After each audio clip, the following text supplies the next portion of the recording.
마사지 업소에서 불법 성매매를 하다 적발된 뒤에도 영업을 하고 있습니다. 피부 미용업으로 신고를 해 법망을 피하기 때문입니다. 경상남도가 공무원과 건설업체 사이에 유착 비리에 대한 근절에 나섰습니다. 성공 여부가 주목됩니다. 이슬람 수산물 시장 개척을 위해 경상남도가 남해안 수산물에 대한 할랄 인증에 도전합니다. 일부 자치단체에서 서민 자녀 교육 지원 사업 예산이 삭감되면서 사업 추진에 제동이 걸리고 있습니다.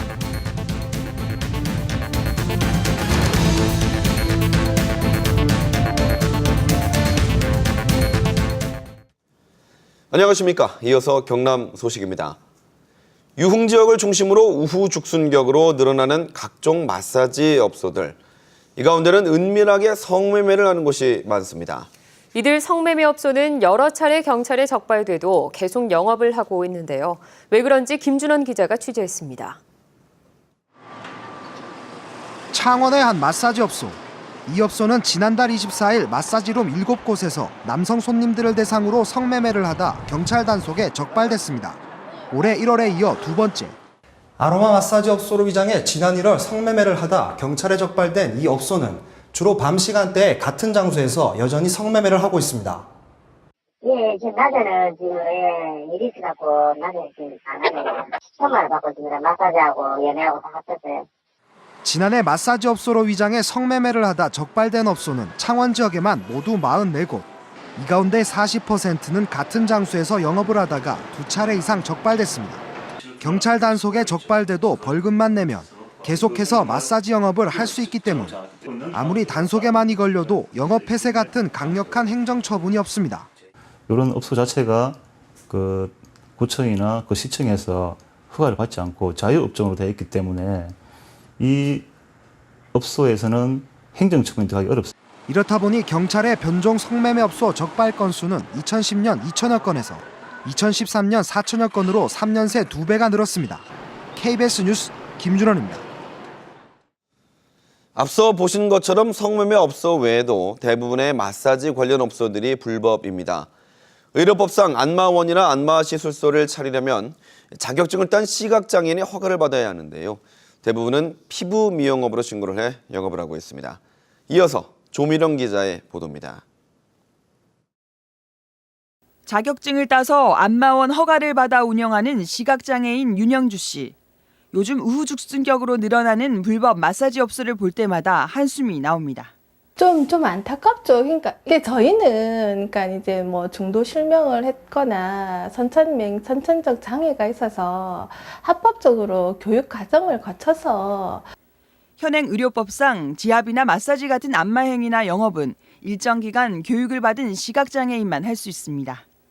때문에 스포츠 마사지나 타이 마사지 등 일반인이 운영하는 업소는 불법, 모두 단속 대상입니다. 하지만 이런 업소들은 세무서에 피부 미용업으로 신고해 사실상 행정당국의 단속을 피하고 있는 겁니다. 업무 실무자들은 세 분이거든요. 뭐 저희 관할에 저희 허가를 받는 업소만 사실은 뭐 기도 단속하는 것도 사실은 저한테도 많이 부담이 되고 하기 때문에 오히려 단속을 안마사협회에 업무를 미룹니다. 그 부분은 이제 저희들 보고 단속을 해달라. 고발을 쉽게 말해 고발을 해달랍니다. 고발. 그렇지. 우리들이 가서 직접 가서 받고 영선 첨부를 해가지고 가서.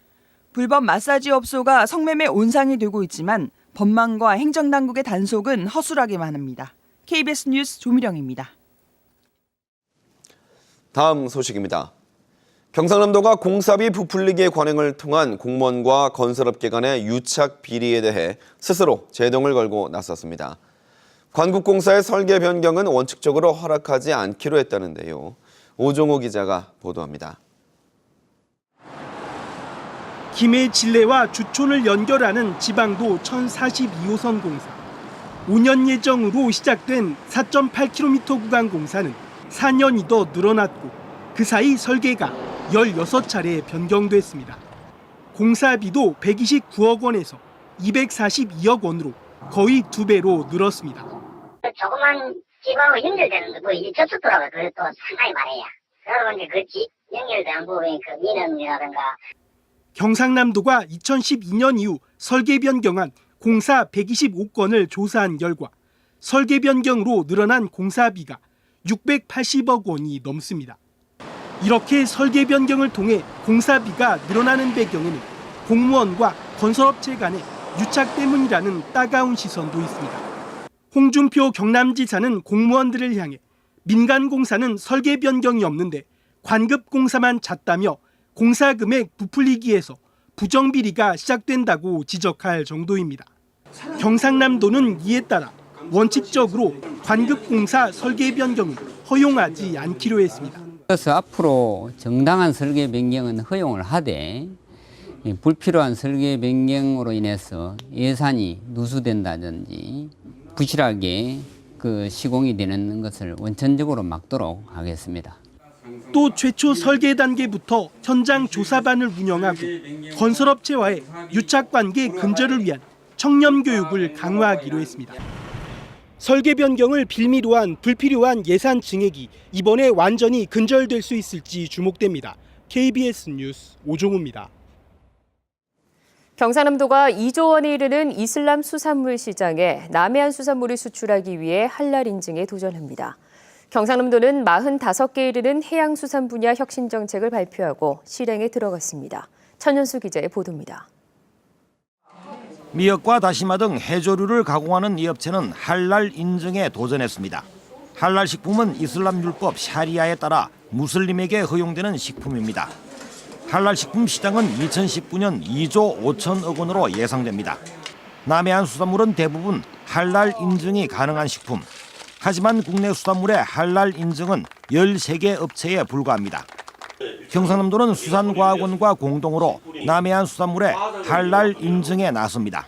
해양수산부하고 상생 협력도 지금 하고 그런 걸 준비하고 지금 굴업계들하고 의견도 지금 수렴 중에 있습니다. 양식업계에는 대대적인 변화의 바람이 예고됐습니다. 한 품목만 양식할 수 있던 양식장에 여러 가지를 복합 양식할 수 있게 됩니다. 해수면에는 굴이나 홍합을, 바닥에는 해삼을 양식하는 방식으로 경남 남해안 양식장 3천만 제곱미터가 늘어나는 효과가 납니다. 정박한 선박으로 붐비던 진해항은 어민 불편이 크게 해소됩니다. 7곳이던 정박지를 2곳으로 줄여 혼잡이 줄어듭니다. 남해안 어민들의 반발을 사고 있는 배타적 경제수역 이지의 모래 채취기간 연장에는 경상남도가 제동을 겁니다. 어피의 조사 결과가 나오기 전까지 모래 채취기간 연장을 저지해 어민 피해를 최소화합니다. 경상남도는 4개 분야 45개에 이르는 해양수산업 혁신으로 남해안을 경남의 보고로 만든다는 계획입니다. KBS 뉴스 천연수입니다. 경상남도가 무상급식 중단 대체 사업으로 마련한 서민 자녀 교육 지원 사업이 계속 난항을 겪고 있습니다. 일부 지역은 관련 예산이 의회에서 삭감되면서 사업 추진에 제동이 걸렸습니다. 보도에 황재락 기자입니다. 경남에서 가장 먼저 서민 자녀 교육 지원 조례를 통과시킨 진주시의회. 하지만 학부모들은 서민 자녀 교육 지원 사업과 관련한 예산 편성 중단을 요구합니다. 어떤 토도 달지 않고 무상급식의 원리대로 돌려놓는 것입니다. 아이들의 평등한 밥상을 돌려달라는 것입니다. 야권 시의원과 학부모들의 단식 농성 등 극한 대립 속에 진주시의회는 해당 사업을 위한 예산 15억 2천만 원을 삭감했습니다. 진주시는 시비 부담금 50%가 삭감돼도 사업 추진에는 문제가 없다고 밝혔지만 사업 정상 추진을 장담할 수 없습니다. 다시 무상급식을 되살리는 것만이 저희들이 이루고자 하는 목표이기 때문에 앞으로도 계속 이러한 부분에 대해서 싸워 나갈 것입니다. 앞서 사천과 거창에서도 서민 자녀 교육 지원 사업을 위한 자체 예산 전액이 의회에서 삭감된 상황. 도비와 시 군비가 4대6 비율로 지원되는 사업에서 도비가 지원되더라도 기초자치단체의 자체 예산이 없다면 사업 차질이 불가피한 상황입니다. 국도비 확보를 위해 눈치를 볼 수밖에 없는 일선 시군은 이러지도 저러지도 못하는 상황입니다. 여전 지역이 좀 비중이 높다 보니까 아무래도 조금 또나 이런 데 조금 느낌이 좋은 게 없을 것 같아서. 창원시를 비롯한 다른 시군도 사업 예산 편성이 확정되지 않아 서민 자녀 교육 지원 사업을 둘러싼 혼란과 갈등은 당분간 불가피해 보입니다. KBS 뉴스 황재락입니다.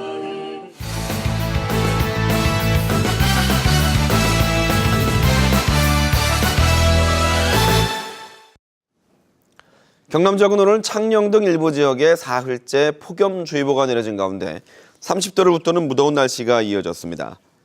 낮 최고 기온은 창녕이 33.3도로 경남에서 가장 높았고 밀양 32.3도, 창원 30.3도 등 평년보다 6도가량 더 높았습니다.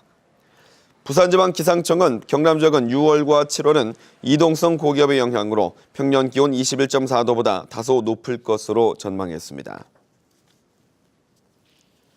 어제 KBS가 보도한 함양의 모 초등학교 담임교사의 학생 폭행과 관련해 경남교육청이 임시 담임을 지정하고 진상 파악을 하고 있습니다. 경남교육청은 또 폭행을 당한 학생들을 집단 상담 교육을 하기로 했습니다. 앞으로 정신적, 신체적 질환으로 정상 직무 수행이 불가능하다고 판단되는 교원은 직권 휴직이나 면직 처리할 방침입니다.